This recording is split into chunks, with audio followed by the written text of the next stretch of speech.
This is the Long War. I'm Robbie B, and joining me once again are one of my partners in crime, Kenny Boucher, and of course the venerable Mike Haspel. Oh, looks like Austin jumped in here too. So we got a full crowd tonight. And what's going on, guys? Oh my goodness! Excited to be here on the eve of the Kickstarter release. Dude, thanks for. I'm so glad I'm here because I'm so excited about this release. You don't even know. No, as you should be, right? Amen. I can't wait to hear about. I want to know exactly. Have we ever done a webcast with Austin and Mike Haspel at the same time? I have not. What's up, Mike? No. What's going on? I don't know. So Mike, Austin, Mike. Mike lives out in Colorado, up in the, or I guess almost to the mountains. That's Colorado Springs. I mean, Colorado Springs doesn't seem like the mountains, but it's higher than Mount Mitchell. So we're on the opposite side of the country. My brother actually lives in Colorado, so I haven't been out to see him yet, but I heard it's nice. Why is it on me? We're having technical difficulties. So, anywho, I don't know why it's on me. I don't want it to be on me the whole time. That's just because no one else is talking.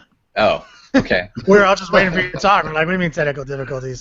All right. So, anywho, people are starting to check in tonight. Obviously, I'll be doing a Q&A because Juice couldn't be with us. He had some family stuff come up. So, we will. I'm sure we will either hear from him on the podcast that'll come out tonight, or we'll see him next time. That's for sure. So, we got some guys checking in. Sal, what's up? What's up? Famous Amos. What's going on, dude? John Spratt. We're all doing well here. What's going on? Alfie B. Alfie B the third. Keeping it icy and counting down for the Kickstarter. Me too, because I have my alarm set. Siri's supposed to tell me when to hit the button. Melissa Brown checking in from England. We haven't seen Melissa Brown for a long time. I think. What's her online persona? The Lady of Slaanesh? The Lady of Slaanesh. As she has a Pikachu outfit on. No doubt. Lots more guys checking in. Steve Bruley, you weren't in here early, dog. We missed you. What's up? He mentioned the Warzone. That's another thing we're going to talk about. Wow, we got so much to talk about tonight. We do have a lot to talk about. So much. We'll probably go over it. That's okay. Evan V, checking in too. What's up? I just love that last name. Who else we got here? Evan was a Mandalorian warrior for Halloween, looking sharp. Is that a Star Wars reference? I don't know what that is. What is that? Yeah, that's Star Wars, man. That's Boba Fett. He was like Mandalorian. Oh, you mean the race of the world's worst bounty hunters? Got it. That's not true. Well, that was before they got retconned by the prequels and all that. Before they got JJ tracked. Yeah. Anyone who doesn't know what I'm talking about needs to check out crack.com and watch their video on Boba Fett being the worst bounty hunter. We take that back. It's so good, though. Speaking of JJ Trek, I got to get this off my chest. They announced that they're going to do a new Star Trek TV show. CBS announced that. It's going to come out in 2017, so I got super excited for it. I'm pumped. I probably will watch 1 or 2 episodes. They did say that they're going to air the pilot on CBS, and then all the other ones are going to air on a streaming service that CBS is going to put out. Do we know any actors from that? No, we don't, but we do know a producer, and that killed all my interest in it. Nolan or Lindelof's a writer. It is Alec Kurtzman, who is not a Star Trek fan and is probably going to drive it right into the ground. But I'll give him a chance. You have to. You can't not watch it. I mean, exactly. Everybody gets one. True story. We saw what J.J. Abrams did with the movies, so I don't know if you can beat that. Well, Alec Kurtzman and Roberto Orci helped J.J. write that abomination. Those abominations, I should say.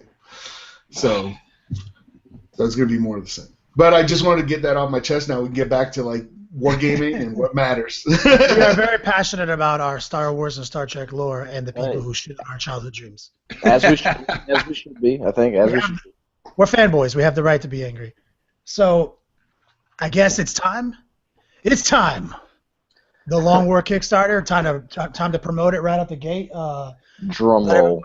Let everyone know. maybe some of the exciting things that we're going to be revealing tonight at midnight. Obviously, the trailer for this episode was our Kickstarter video. Obviously going over some of the things, but I think I'm really excited and really pumped to talk about some of our newest stretch goal additions. Like, we're not going to go into too much deal what some of the secret stretch goals are, but we have partnered with some people. Dicehead.com, King's Hobbies and Games. Also, Basement Collective, our friends over on a YouTube channel who's also bringing hobby back. They're sponsoring a super secret stretch goal. Black Tower Terrain is sponsoring a super secret stretch goal. But we confirmed stretch goals are going to be dropping like flies, man. We're going to be hitting you up with daily updates. We are going to be definitely doing some of the things that we're hoping we do, but just to start it off, to line it up with, you are going to be able to see all those templates you've been watching in the battle reports, all the dice. You're going to be able to see the exclusive objective markers that we designed for this, that we had designed by our buddies over there, Bottle Cap Makers. We also have the shirts, and I mean, stay tuned. Like, we're gonna be, I'm talking like normal stretch goals are like, you hit this big goal. We're gonna be dropping secret stealth stretch goals in between with daily updates. Like, we have the shirt, but that's not all. I promise you that. You know what I'm saying? Like, we have, Star Wars templates. We have 40K templates, but that's not all. I guarantee that. So anyway. We'll talk about normal stuff here, and we're going to keep sprinkling some of the Kickstarter info as we go on, because people will be jumping to the show, people will be watching this on YouTube later. But I'm going to turn the floor over definitely to Rob, because I think he's got some other things. Well, we got some more people checking in, coming in a little late here. So we got the CEO of BTTQ, Sean Brown, Mr. Bottlecap himself, checking in. Yes. What's up, dog? Emperor's Canaries says, yo, dogs, yo back. Black Tower Terrain's checking in. We just talked about him a little bit there. Bryant Yates. What up, team? Pumped for today's show. Us too. Lots to talk about. Let's see. Craig Sargent checking in from the UK. Finished his Ravenwing from last week. Tried the Hunter's Eye Relic. Listed this weekend with some grass centurions. It's ridiculous. Yes, I'm sure it is. Free, ignore anything is good. Yes, and ignore cover is almost doubly good, I feel like. Matt Bouchard, checking in, gents. Good to see y'all this week. Keeping it icy for Juice here, no doubt. We filmed some battle reports a couple days ago, and between the three of us, me, Juice, and Lucas, we killed a bottle of Bullet whiskey. And everyone's like, yo, where'd the whiskey go? I was like, guys, it's been 5 hours. We drank it. Wait, Juice drank whiskey with you guys? Yeah, because it's actually a pretty smooth whiskey. And he's like, oh, it doesn't taste like that other poisonous stuff you guys drink. And I was like, Wild Turkey? And he's like, yeah, that stuff's poison. And I was like, speaking of poison, an easy way to poison the hearts and souls of all your competitors is with that Bullet whiskey crap. Get out of here.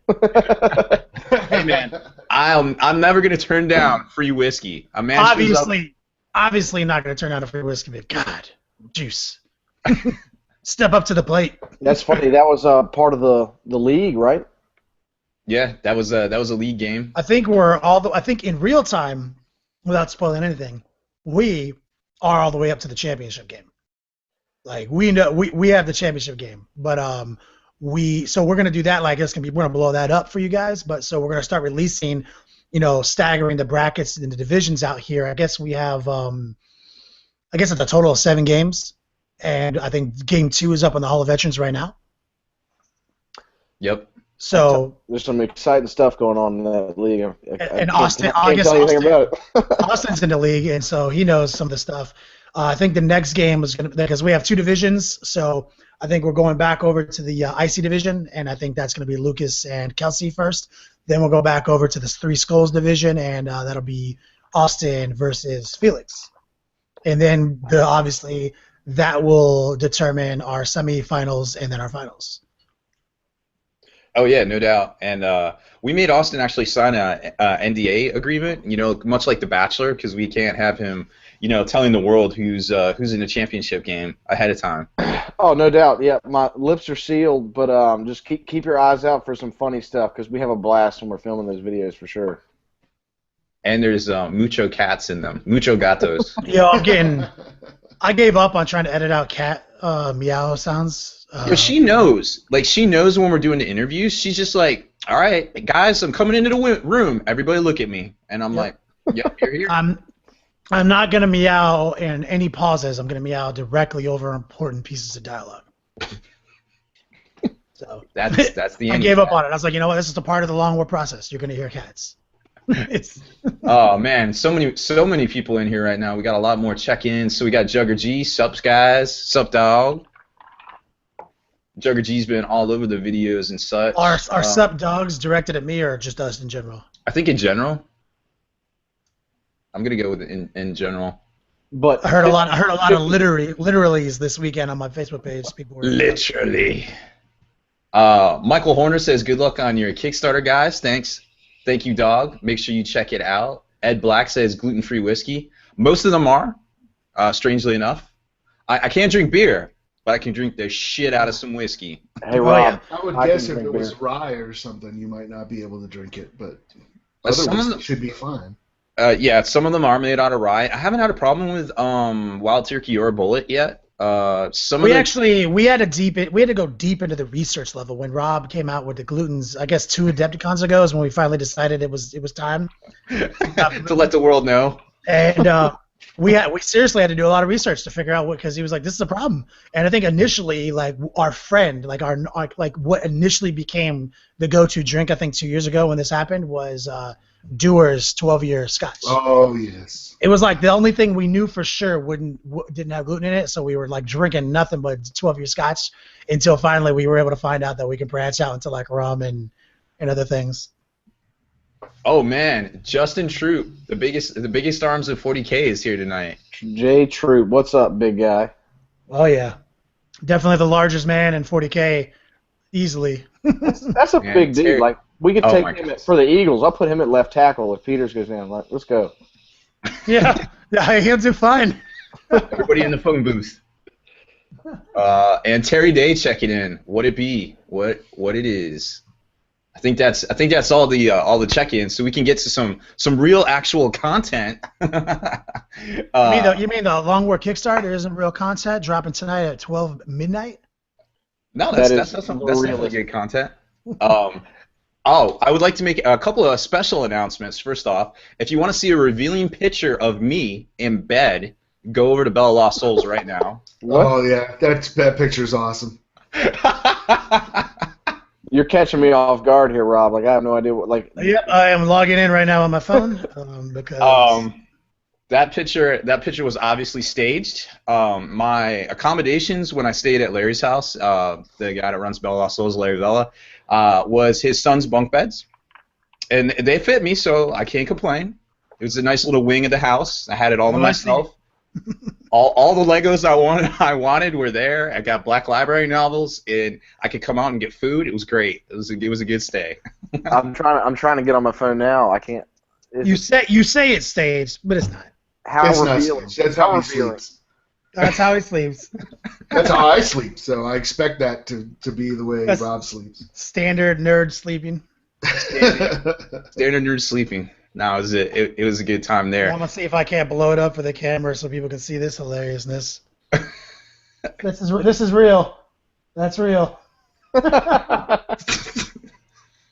Oh shit. Our friends over at Dice 8 Games, Shane Grubb, he wanted us to take a quick minute tonight and mention the 40K World at War, which is a kind of like a website where you can go and you can actually register your games. Like, hey, I played Austin, I played some Dark Angels. Here's kind of how it went down. And you can check in from like all over the world, and you can kind of see like what's when and where and stuff, and kind of check in on people's games. There's a Facebook and everything. We're going to talk more about it in the future, but I just wanted to give a quick shout out because he's like, yo, talk about my stuff, and I'm like, I'm sorry, we keep forgetting. No, I like that idea. Is there like a tournament room in that app, or is it all can basement players say they beat their friend 90 times? I don't think it's not a ranking system. It's No. it's a statistic building system, so it's honor based. If you want to go in there and just say you want 1,000 games, it doesn't matter. There's no ranking to it, and you're going to distort the statistics. You know? Right. Well, so he said there was, because that was obviously the first thing I said to him, but he said there's something in there about, like, if he sees a bunch of people, like, registering games over and over, like, it just denies it or something. I don't know, because I haven't tried it yet. I'm sure they thought about it. Yeah. Yeah. It's like the old, remember the 13th Black Crusade, the ITAR campaign, where we're all like reporting the intel from our stores. Like it's honor based. Like, so take it seriously. Don't try to abuse it to get some fictional number about yourself to make you feel better. Like, I know that the internet is pretty much for trying to get people stoked on you socially. But I think the internet's a better place if we don't let that consume us. So if I log in and 8 hours later, like the Grey Knights are the tightest army in the meta, yeah, that's probably not accurate. Especially if like all your opponent names are like hey. If your opponent names are similar to the names that I create accounts temporarily on the longwar.net to test the Hall of Veterans out for Rob, then they'll know for sure. The Grey Knights are tight, damn it. All right, I'm trying to tell y'all. They are tight.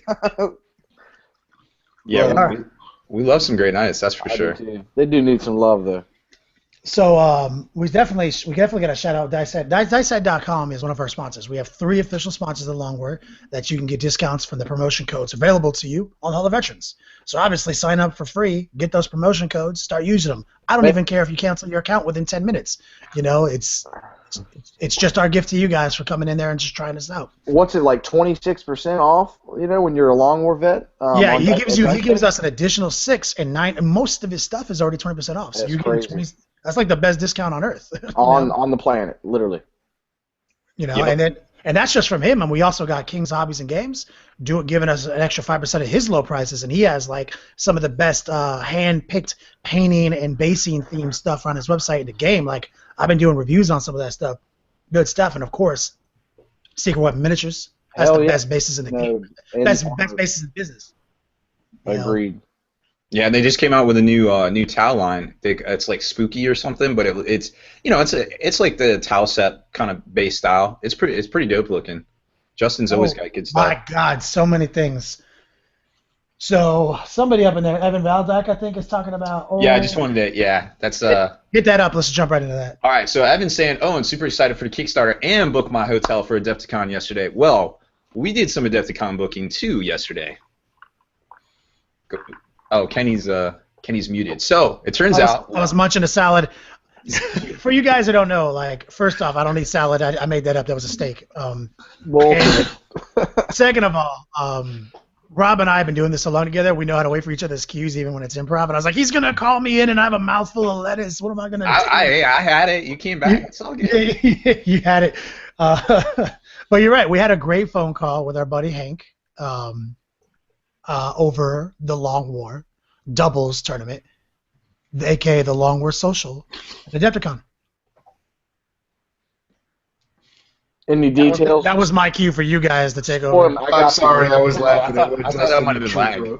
Are there any details, like specifics? I mean, is it a two-person team tournament? You guys were talking about trios. Like, is there any details on that yet? We wanted to go trios initially just to have something more unique, but we decided that the doubles format would probably be the best because everyone's coming in with a 4-man team. Right, they're all going to have models there too. People are going to have models, so we're pretty much going to just emulate the 4-man team army building rules, and probably going to use exactly the same missions with wording to make them for 2-man, just so that way you can kind of use this Friday opportunity to kind of get that one last test in for your team.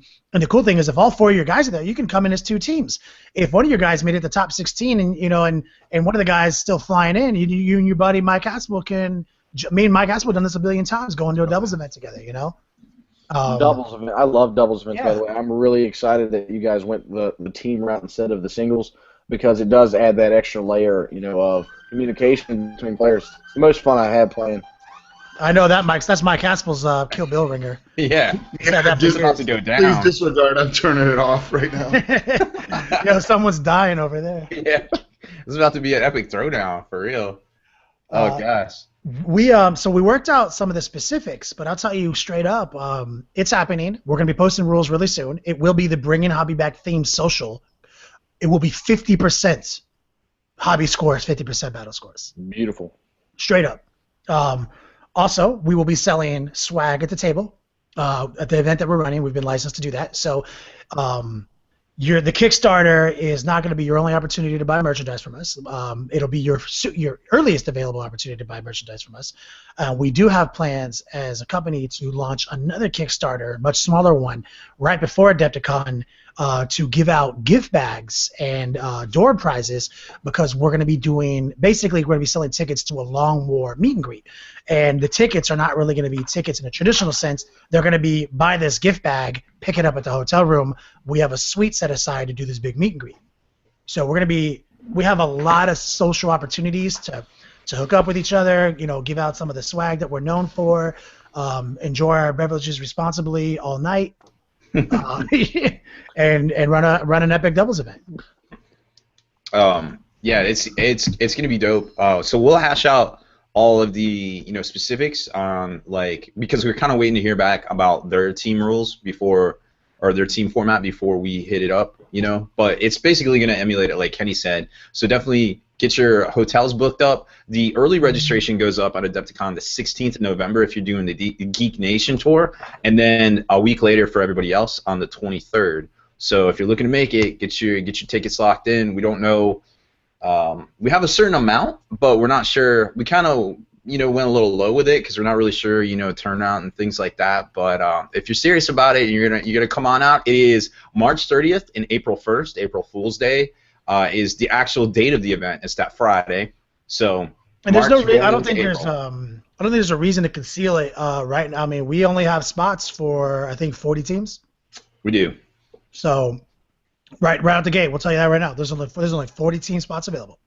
So, we may have an opportunity to expand that if we sell it quick, but that's not a lot of teams, So, definitely don't hesitate. But I would say the most important thing as a veteran of Adepticon is don't play fucking games with your hotel room booking. If you haven't booked a hotel room, you do that now. The new hotel is really awesome. It's an amazing hotel. It smells of leather and rich mahogany. Same venue as last year. Yeah. Yeah. Last year was the first year. Right. You were there. Yeah. Hotel. Yeah. Yep. That was the first year at that new place, and it's got a lot of rooms. But they sold it out last year. They sold out the whole hotel. It was big. It was a big party. It was great.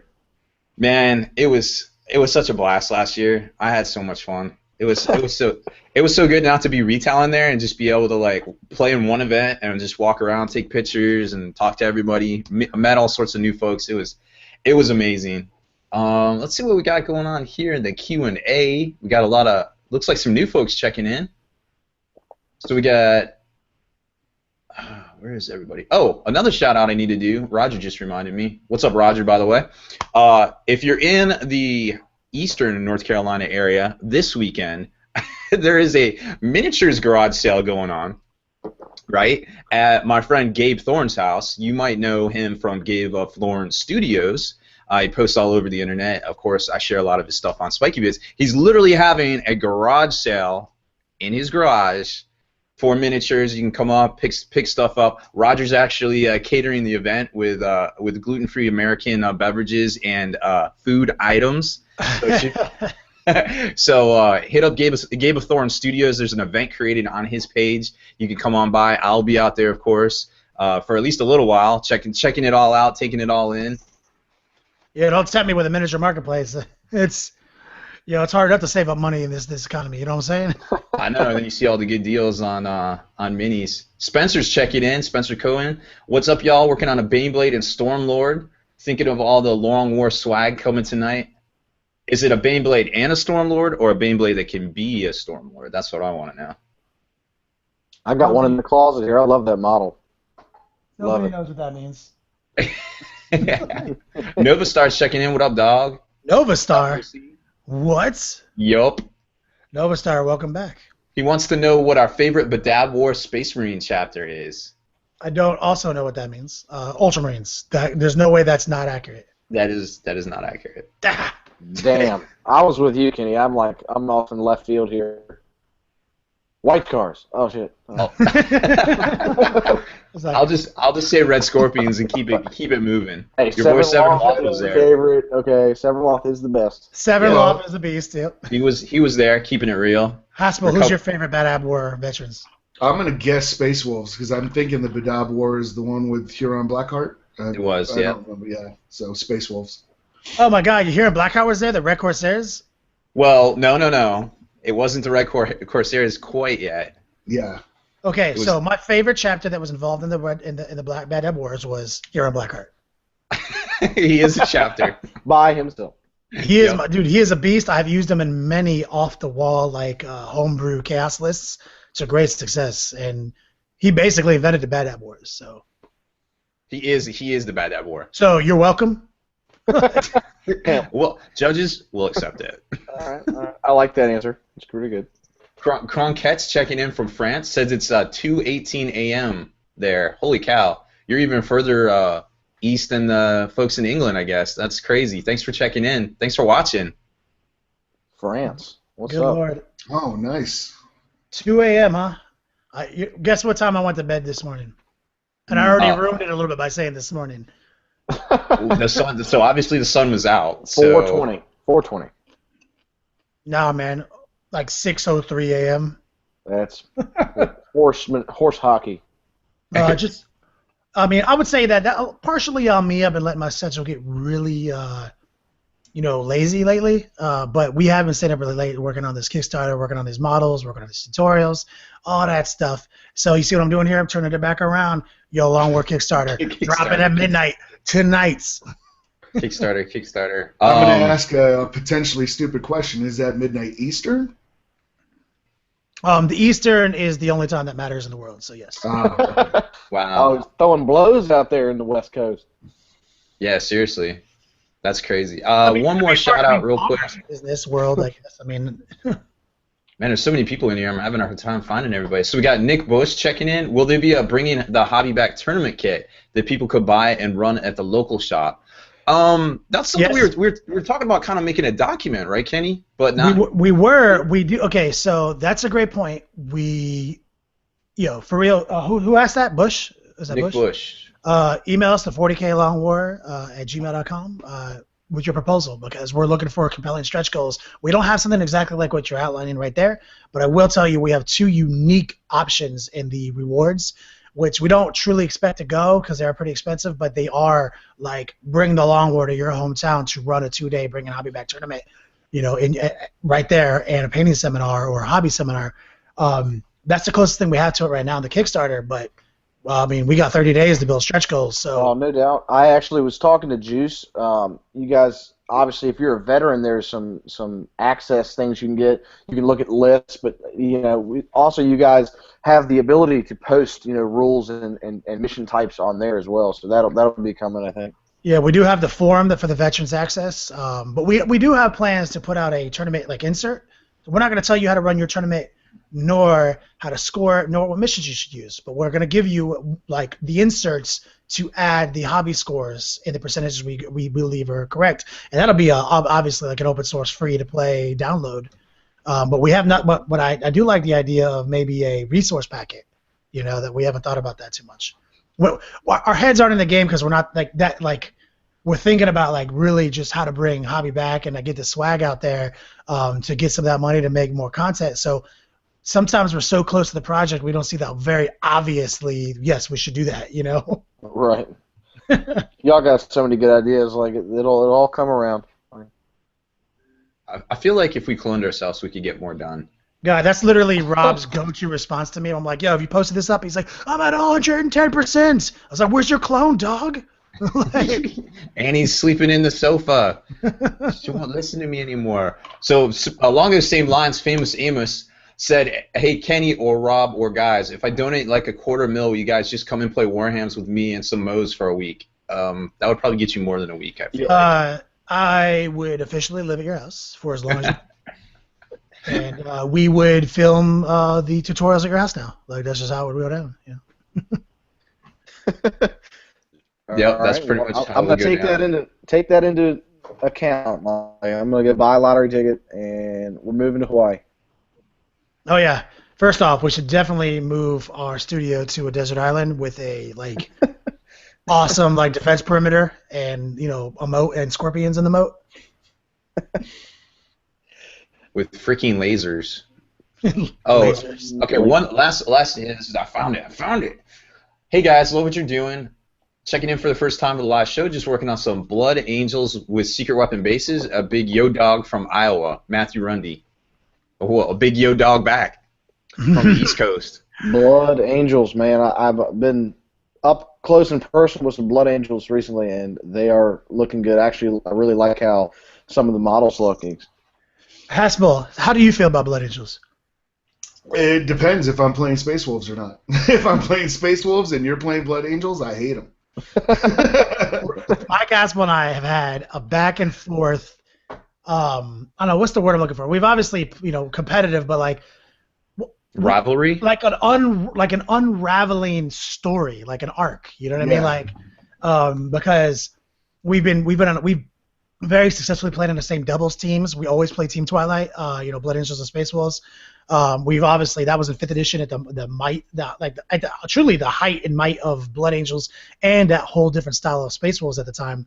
And we played against each other all the time, and it was just like the way that my style of Blood Angels played was just a hard counter to like the Thunderstar with the Grey Hunters and Rhinos and the Long Fangs for backup, So it just always, and I always had some kind of new off-the-wall tech, and dice would always go my way. Like if I needed to roll 3 5s, it was gonna happen. You know what I'm saying? Like it's just every time. And this is also the days where you can walk units off the table even if they had additional interfere. I can't tell you after the 30th time I've beaten Mike with this, and his patience is running quite thin with me.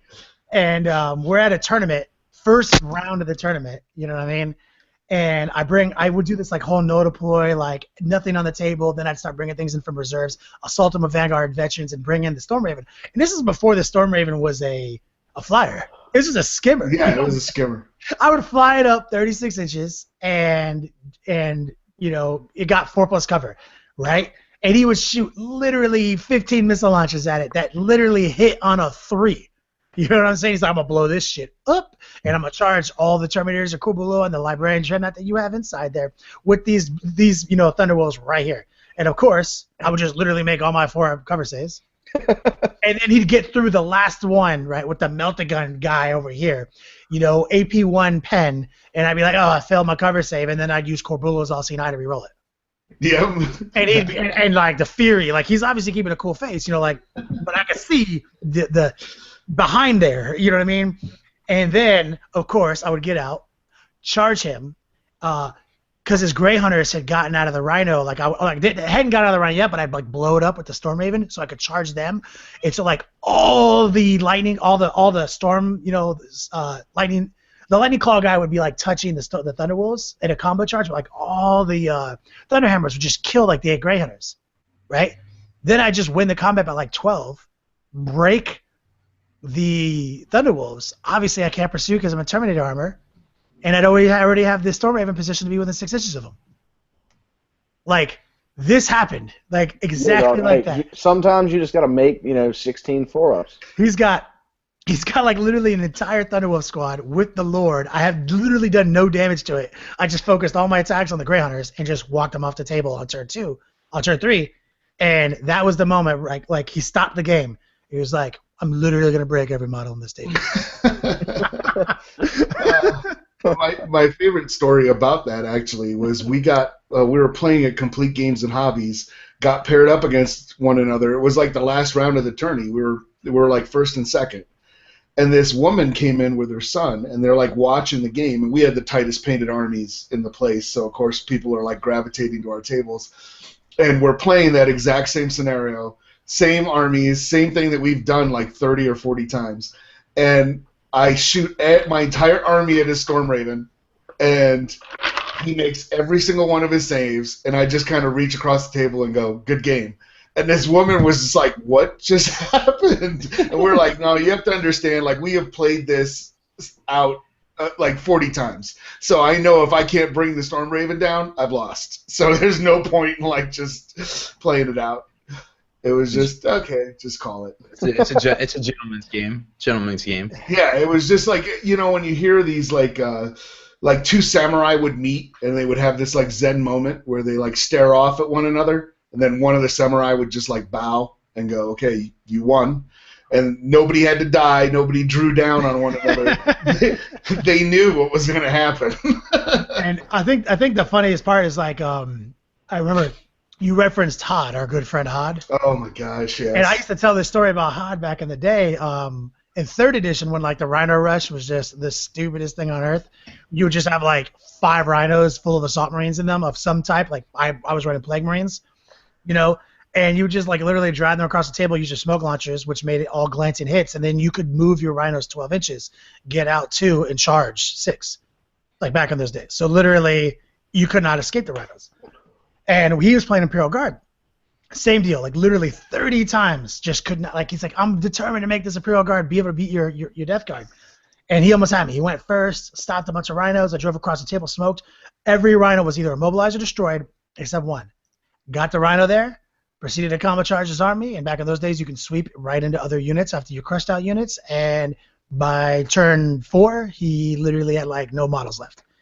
And he took his big old hands that he has, his big saucer fingers, and he just scooped up his dead pile of Imperial Guardsmen. And this is like 90% pewter.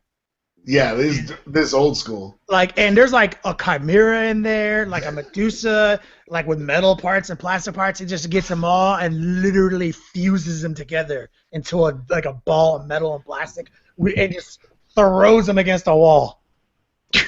Like with his anger and his fury. Incredible. Incredible. Speaking of anger and fury, I just posted up a picture. I know we talked about it last week on the podcast and the webcast.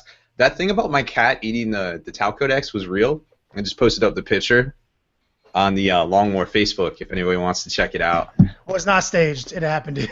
Yeah, somebody was like, I sent it to somebody, and I think it was Roger, and he was like, "Yo, that really happened." I was like, "Yeah, that really happened." Was it Annie or was it Andre? No, it was the rather larger, the sillier sassiest one. of all cats. Yes. Annie. No, it was Sarah. Was it Sarah? Was Fatty Sarah? Yeah. The one that never comes out? Except the Tau... No, you don't understand. The Tau Codex got there, and she was like, hold on, I'm coming out to destroy it. Yeah, she's like, where's it at? This is OP. I got to destroy this. Couple other things I wanted to hit up real quick. Evan was asking if the promotion code will be able to be used on Horus Heresy pre-orders. I assume he's talking about the dice head. I actually had that conversation today. Dice head, the promo code only works on non-sale items. So basically you get 25% off of G-Dub all the time, but on new stuff, he always does 25% off anyway. So it doesn't really work on the new 26, stuff. 26, you actually get 26. We negotiated for that extra percentage off. Well, when you take 6% of 20%, it only ends up being 25% by math. Sorry. But you get an extra 6%. So you mean off. everybody? You mean all the other people out there who are offering 5% are really only offering 4%? Yeah, well, I mean, if you give somebody an extra 6% off of something that's already 20% off, you're only getting a net of 25% off. Well, thank you for being candid with our audience. We're probably one of the only people on Earth who are that candid with things. I'm sorry. It's your juggalo math is hard for me to follow, but I believe you. So I'm sitting here with my calculator. I'm like 20 plus 6 is 26. So. Yeah, I know. It's weird. Percentages get weird. It starts getting referred to like as points sometimes. You might hear points. Because then you don't. It's stupid. It's stupid. So I hate math. So the Heresy, anyways, Heresy items, as long as they're not on sale, you're going to be getting 20. You're going to be getting that right. So after the Horus Heresy box comes out and it's out for a while, you'll still get 25% off because you'll always get an extra 6% off the 20% off price always.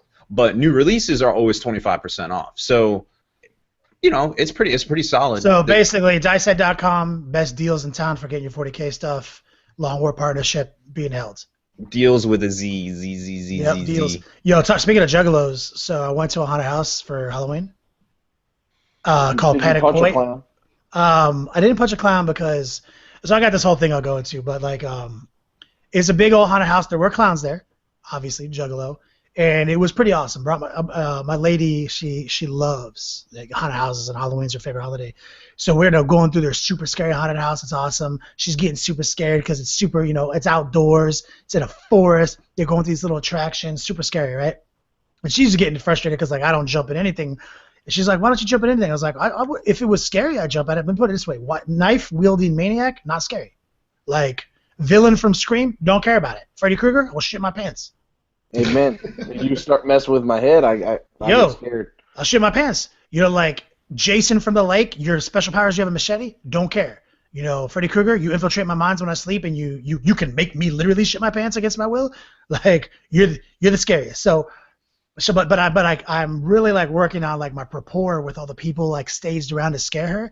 And so like basically, anytime you kind of go in one of these little scary houses and come out of it, like there's like always kind of someone waiting here to kind of walk behind you to scare you, right? You've been all prepped. It's an adult theme. It's really top-notch scary at Paddock Point, Haunted Forest.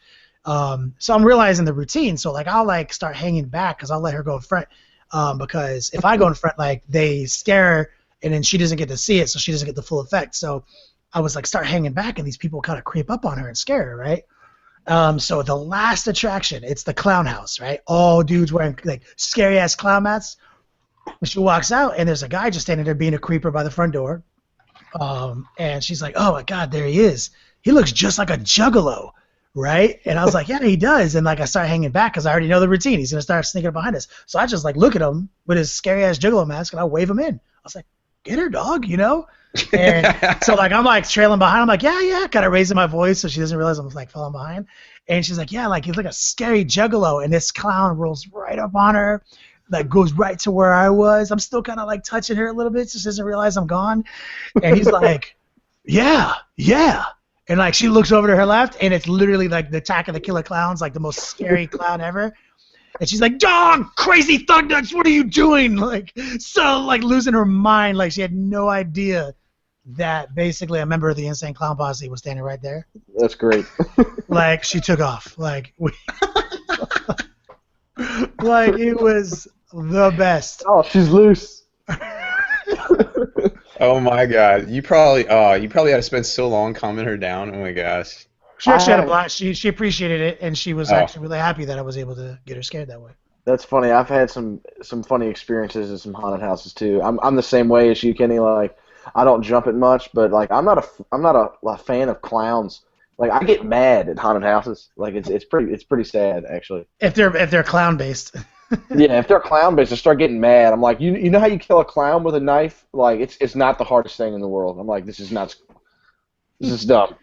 Why are you utilizing clowns to torment my childhood fears? I just watched the American Horror Story Freak Show, and there's like definitely some clown theme stuff in there. So yeah, wasn't Lady Gaga in that? Was she? I don't think so. That's she's in the new season. Yeah. Oh my God! So I guess before we run out of time, we should definitely talk maybe another minute or two on the Q&A, and then jump on Raven Guard and Weiscars. Yeah, let's do that. So Evan is saying that the Red Hunters are definitely the best Badab War chapter. I can see that. And being such a 40K vet, Kenny, you should brush up on your Forge World rules and 40K fluff, dog. But I'll tell you why he doesn't know all the fluff. I literally can't. I can't say shit to that. You're right. Literally every year at Adepticon, they're like, "Oh, Adepticon quiz," and they just like slide it over to me. Just slide it over to me, and I'm like, "All right, I got this." They stopped asking me because they know what my universal response is. Drawing a penis. A very detailed color pencil drawing of a penis for every answer. Well, it's funny. Mechanicon 2 years ago, same thing, Rob. We were there for 5 minutes, right? Rob took 35 seconds to answer all 20 questions. I got the Quizmaster and crushed it. Just crushed it, all of them right. I did. I didn't even. Yeah. Yeah. That was like all. That was all I did the whole weekend. It just won the quiz. No, bringing hobby back actually is a lot of angles. Like, the fluff. The fluff isn't what pulled me into the game. The models did.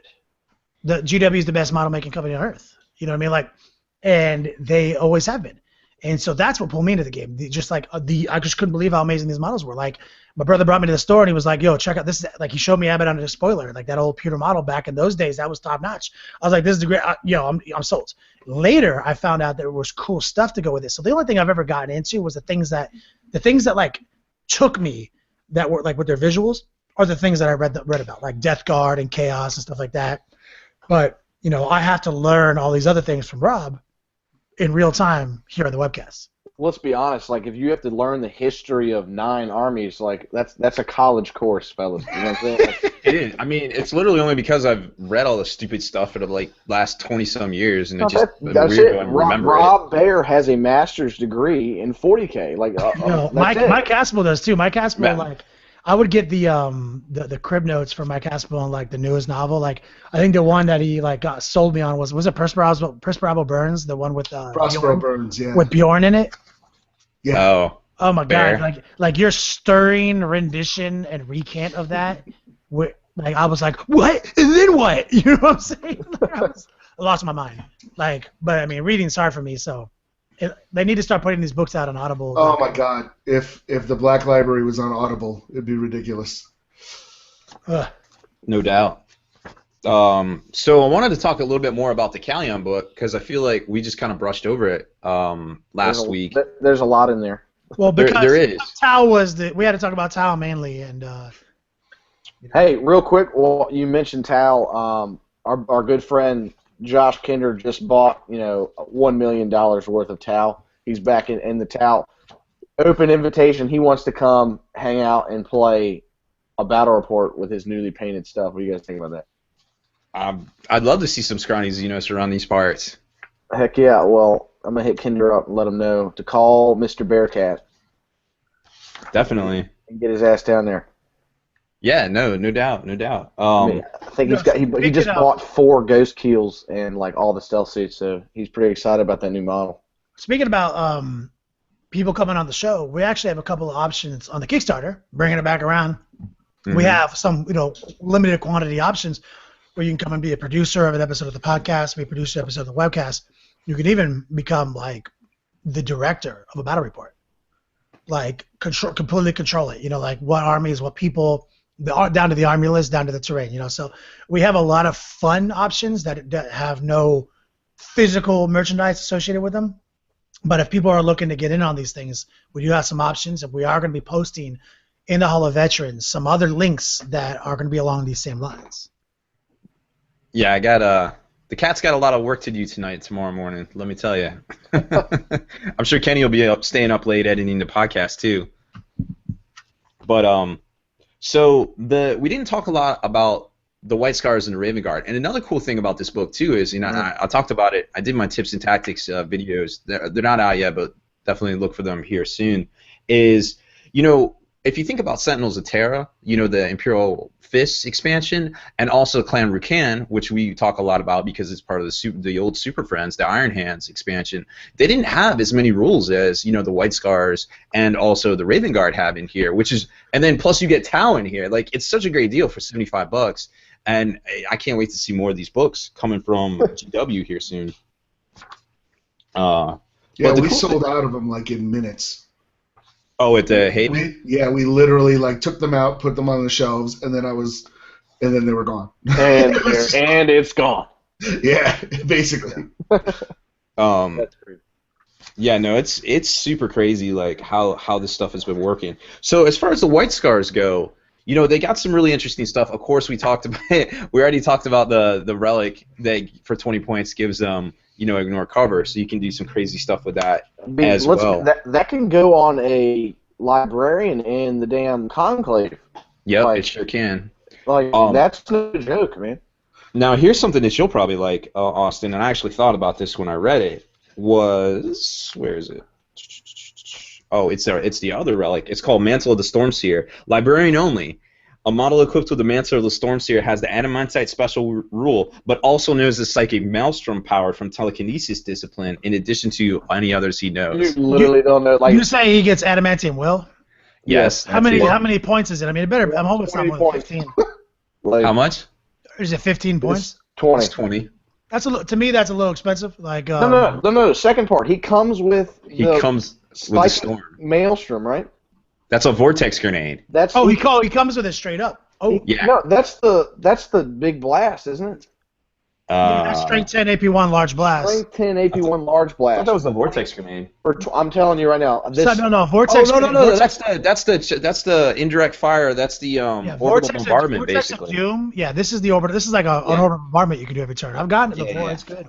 But no, for real, you're mastery level 2. You get this for free. It doesn't take away from your psychic focus, so it's just a free power for 20 points. But pair that with ignore cover. Like this is really good. Is this a White Scar one? Yep. So you could take the White Scar. You could take this and the other and the on the same librarian. You could take a Librarian's Conclave, and you can just take all this. Oh my God! Well, you can only take one, so you can have a Librarian's Conclave. You can have a biker. No, you can take from the wording. You can take as many relics as you want from this, right? Yes, but you can. There's only one of each. Yeah. No, right. You need one, and both of them in the same conclave is ridiculous. I'm You like, just take three Librarians, all level 2, and you take one with the Hunter's Eye, and one with this. You take one, and they all get it. Yeah. Because you take one, you give them the one per armor. Yeah, all three of them will know that power. Like, yes, this is really good. Kelsey sent me that snap picture of that when he was hanging out with you guys down there. He was like, "Look what I found in Rob's book." I'm like, I know that. Like, I immediately thought of you. I was like, I wonder if he saw that when he was down here. It's in my Grey Knight list. Now you're gonna get hit and run on your Terminator unit. Oh no, it doesn't work on Terminators. Never mind. Yep. White Scar Chapter Tactics non-Terminator, right? I think so. Yeah. Yeah. I don't know why I'm asking you guys. I literally know. I play White Scars a lot. Oh, real quick. So, what's the name of that relic you just said? Mantle of the Stormseer. Mantle of the Stormseer is the hotness. You know what else is the hotness? Warzone Atlanta. Sure is. I was just looking for my setup. I like that. Warzone Juice is super excited because he's going, and I know you guys are talking about making an appearance. We got more news. We might all go. Oh. We might all go. We're trying to line some stuff up. Thomas Bird, I think he might be the de facto leader of the general staff. The 7-foot man. He's the captain of the basketball team. He is. He's pretty tall. And he's trying to get us down there, and he's willing to accommodate us and let us promote the Kickstarter since it'll be like kind of 2 weeks into the Kickstarter. So I'm for sure gonna go. Rob is on the fence, and Juice is for sure gonna go. But for sure, we're gonna be releasing some stretch goals there for the Kickstarter. Some premier, like you're the first people to hear about it before we activate it on the page. We're gonna do a meet and greet for sure. Wherever it has to be, and we're going to definitely be doing some announcements. But and I'm obviously not going to go to Warzone Atlanta and not play. You know what I'm saying? So who else is? Austin, are you going down there too? Dude, Juice is trying to tell me I'm in the middle of a 9-0 football season, so football's got to come first. But if we lose, we lose, and I'm coming. That's basically what happened. Heard that. So are you talking about your high school team? My high school team. We're 9-0. We're actually we're looking pretty damn good. So hopefully we go far in the playoffs coming up here in the next few weeks. But I would love to go. This is obviously one of the best events on the East Coast all year. So and they bring booze to your table. They bring booze to your table, and Ricky Bobby quotes for Juice. I have to be there. And don't forget that if you use promotion code CLUTCH on the Warzone Atlanta website, you get a free drink brought to your table, courtesy of the Long War. Man. Well, Clutch. Can I say it 19 times? One per customer, sir. Clutch. Just bring me a case.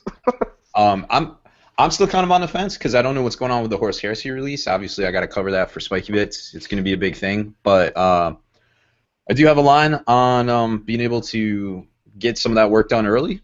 So that would be good and be able to participate and come on down there. Speaking of Horus Heresy, there's still a lot of stuff coming out. There's a bunch of shops that will have the actual preview copies this weekend. So check G-Dub's putting out a sheet or a list here soon of stores that'll have it this weekend, so you can go and check it out and kind of take a closer look at it and get your pre-orders in on that new awesome, amazing box set. It's gonna be an epic release. It's gonna be super exciting. I can't wait. Like, we're not gonna lie too. We have some amazing stretch goals that are gonna be our standard mystery boxes that we do. We're going to have a bits themed one, a painters themed one, and a basing themed one, right? Well, there's a high percentage chance that some of this Horus Heresy stuff is going to make its way into our bits themed stuff. If I was a betting man. I was a betting man. I know a betting man, and he would tell you Juice would tell you, that you should bet on that. I swear to God, Juice gets so animated about gambling and football. He's hilarious. Like, the funniest dude I've ever talked to about putting money up for games. He's like, who's going to win the Notre Dame game? Like, I don't know anything about him. He's like, me neither. I just bet $350. Like, we're like, I thought we talked about that, Juice. Juice, no. He's like, but I had to. It was just too good not to. Oh, man. So, back to the Raven Guard. There's this really cool formation that I think you guys will appreciate. So check this out. Where is it? So there's one that's really cool. It's called the Blade Wing Assault Brotherhood. Ooh. Oh, this is the ones we were looking at, right? Yeah, this is definitely one of them. Once per game in your movement phase, you can declare that this formation will disengage.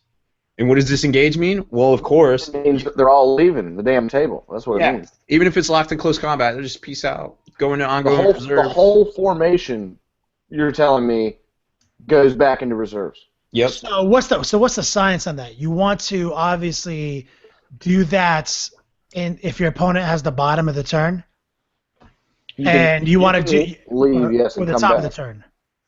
I feel like the bottom of the turn. You want to do it when your opponent has the top of the turn. Yeah. I don't know how does it work, because you have to nominate. When do you say you're disengaging? Once per game in your movement phase, so during your turn. Right. If you go second and it's turn 4, you pick them up and you land turn 5. Yeah, because you can't let your opponent have a full game. You can't let your opponent be at the bottom of the turn, because then he technically tables you, right? Right. Yes. So you have to be the bottom of the turn to really utilize this. Right. Go second. You can have no more than 30 models in the formation, but you can have 1 to 3 Vanguard squads and 2 to 4 chaplains, or 2 to 4 assault squads. So you can go up, you can come back down because you go into ongoing reserves, and then you're just like objective. Rob, is this the one that you draw the straight line and they don't scatter? Yeah. When the formation arrives from reserves, draw a straight line from a point on any table edge to a point on the opposite edge, and you just say you pick a point. As long as it's on that line, it doesn't. You reroll scatter. Yeah, right. you reroll scatter. So check this out. Literally, so after you pick them up turn 4, when they come back in turn 5, you draw a new line on all the objectives again.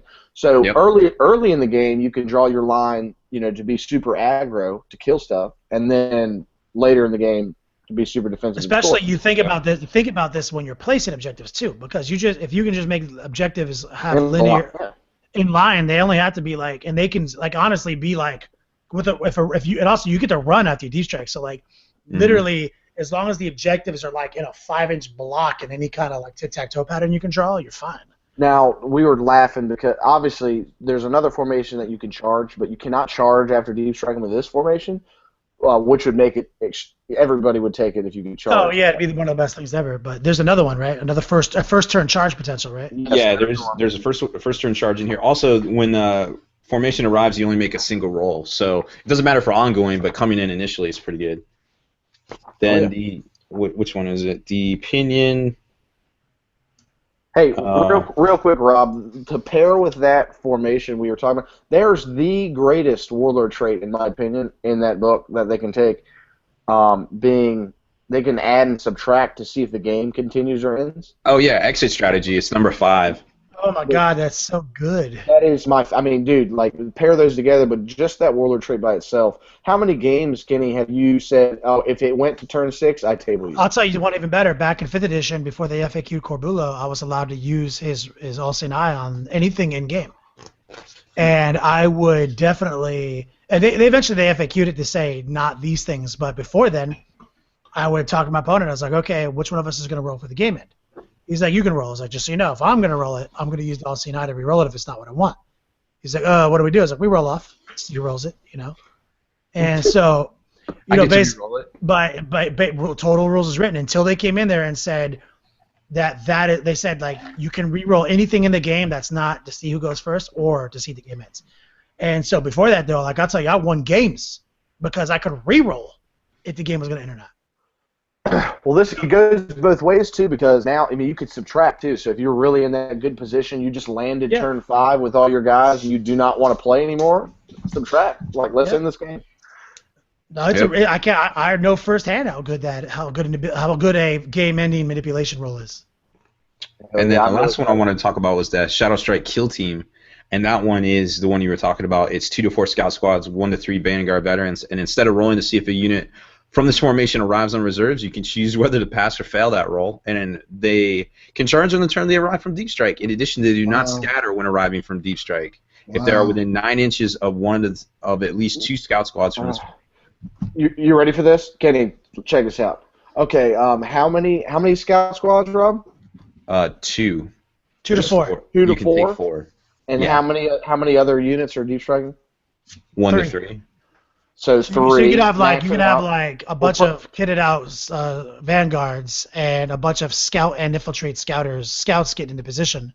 Hell no. This is what we're doing. We're putting the damn scouts in drop pods and landing them first, and then we're drop podding everybody else in and tabling motherfuckers. Which you can do, and it's actually funny because everything in this, if you take the pinion, the town strength force, it doesn't work that way. With drop pods and turn 1 deep striking, isn't it happening at the same time? It happens at whatever time you want because it's your priority. Oh, because this thing's not a teleport homer. It's not a teleport homer. Exactly, because it's a special rule. The only thing that prohibits you from being like in that situation is like teleport homers.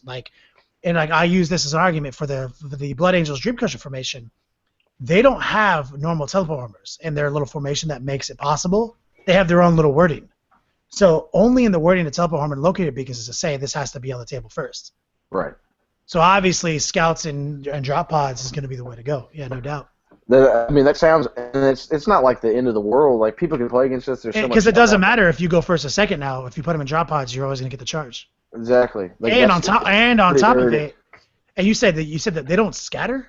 Is that no? If within 9 inches of 2 of those scout squads, they don't scatter. They don't fail their charges. They do nothing. So just in case, they have to triangulate with 2 of the scout squads.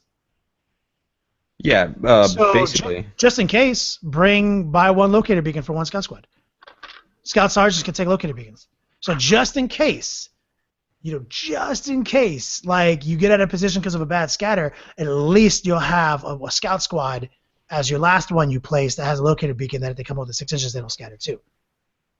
Yeah, I mean, there's so much. It's literally 15 points of insurance. Mm-hmm.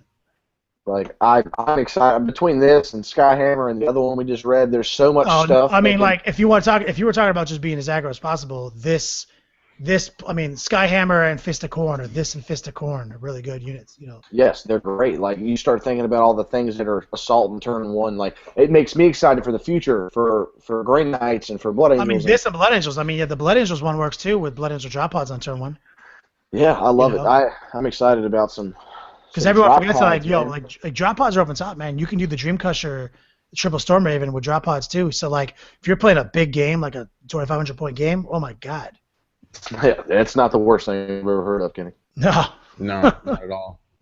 Yo, what do you say we hit up the rest of this Q&A? Because we're getting tight on time. We got to get this podcast going. Do it. Let's see. Justin Troop says, when I drop all the money tonight on the Kickstarter, I have special requests. I want everyone's balls rubbed all over the items I get.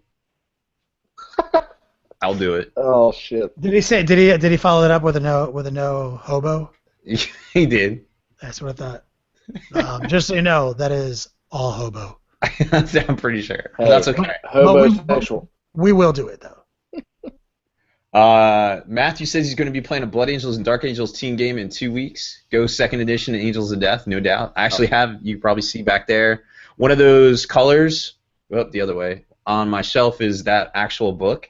Is that the book that was both Dark Angels and Blood Angels in the same book? Yep. Such a good one. Well, tell him to come to Chicago and play that with his friend in the Long War session. Dude, it's going to be such a good time. I'll let you play that book. The rules in that book, too. Amen. Dude, this is, yes. Aspel, are you coming to Adepticon? I don't know yet. Probably not due to finances. Oh. Hey, if I win $1 million, you're coming. You can stay in my room, Mike. We're definitely gonna have sleeping arrangements already locked down, but we might be doing we might have a stretch goal on the Long War Kickstarter that we're gonna launch later for Adepticon. Get Mike Aspel to Adepticon. Yeah, I'm hitting the LVO for sure. But beyond that, I don't know where my finances will take me. Yeah, gotta respect the realist. Roger says, thanks to Kenny for introducing Burnt Umber into my life. My red game is on point now. Oh yeah. Yo, real quick, I'm just standing here. I just looked. I just put my hand over to the right. This. Like I literally have. Hold on. 2, a carton of it. 3. Like I literally got dozens of these. 4. They're not sold separately, it turns out. Yeah, I got dozens of these. This Burnt Umber is the truest of all browns. John Spratt just started picking up models for his Dark Angels army. He wants to get a Deathwing going. Any advice on what I should be picking up? A Deathwing army? I don't know. I haven't really been keeping up with the new Deathwing stuff because it's all pretty much all what the Ravenwing love. But I would say probably Storm Shields and Thunderhammers is pretty much still going to be the official weapon option. Just maybe one squad of Deathwatch Knights, maybe. Yeah, I mean, I would obviously, when you're running Deathwing, I don't know if you're just running Deathwing, but think about some psychic, boost to get in there. Like anything with Conclave and all this new crap going with your guys is going to help you out. Yeah, if you can ally with anyone with the Conclave, because if you could just get Levitate on these squads, you'd be fine. God. That's the issue is after you land, you do this big and kabang, and then people just run away from you. There's so much fast stuff out there. So getting that mobility in a Deathwing army is clutch. Alfie B says, are we having a Kickstarter launch party at midnight tonight? This is the Kickstarter launch party. We're going to be, yeah, we are. It's me and my Night Titan are hanging out and drinking beers, just hanging out. Mike Haspel's writing a short email to J.J. Abrams about how much he hates him and he ruined his life. No. But seriously. Yeah, but seriously. Let's see who else we got here. Evan says that the Raven Guard should be Blood Angels. Formation should be a Blood Angels formation. We could call it the Black Death. Hey, if you paint them red, guess what they are? That's my philosophy on everything. And it's actually historically, Assault Marines, like Blood Angel Assault Marines, that's just kind of more of a recent addition to their whole book. Back when they were notoriously back in the 3rd edition days, that's not what they were about. They were about tactical Marines. They were about being able to do more things, like being able to surprise you with these basic models. And also, for historically, the Death Company was a random thing. Remember that? You used to build your ranks up. So this whole new trend of Blood Angels being all about Assault Marines, that's not even... I got attached to that in 5th edition because it was really strong, obviously, but it wasn't historically the thing. Not butthurt about it. No, I like Death Company. You can give them the jump packs, right? The power armor. Yep. Yeah, I had a list floating around where it was 2 big units, and then obviously all your special characters that you can get, and then I allied with my Grey Knights to get the purifiers and drop pods as well.